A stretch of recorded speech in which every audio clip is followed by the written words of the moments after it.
naman hanapin ang bahay nila. Makatanungan muna. A few inches later. Hello ma'am. Hello sir. Good morning po. Delivery po. Naku. Mukhang malas.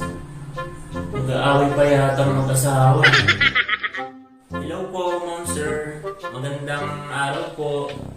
Sir, ma'am, nandiyan na po yung order niyo sa labas. Sino po sa inyo ang pwede mag-receive? I need an acceptable reason. Bakit? Dahil tinrabaho ko yun. Ma'am sir, inuulit ko po Delivery lang po ako dito Wala po akong kinalaman sa mga pag-aaway niyo yan. Kung ano yung mga explanation na yan Baka sir, ma'am, pwede niyo na po akong i-receive para makaalis na po ako.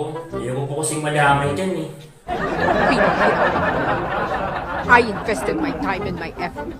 Kaya kailangan mo malaman kung ano mali. Oo! Dahil kung may problema, gagawin ko ng paraan. Ano yung pinag-aawayan nitong dalawang to? Bakit kaya hindi mo na i-receive ako kanina pa ako nandito Sige! Ano, hindi pa kayo tapos? Sige, awarin niyo yan. Magsangutan kayo. Sige, wala naman kunyari wala lang ako dito. Kunyari estatwa lang ako dito. Sige, go! Kailangan mo malaman kung bakit isang umaga pagising mo biglang nagbago lahat. Bakit wala na siya?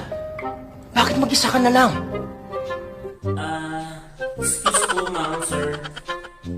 Ganito na lang po.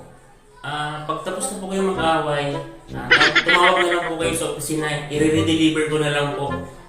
Medyo nakakahiya na po kasi alis na po ako. Salamat po.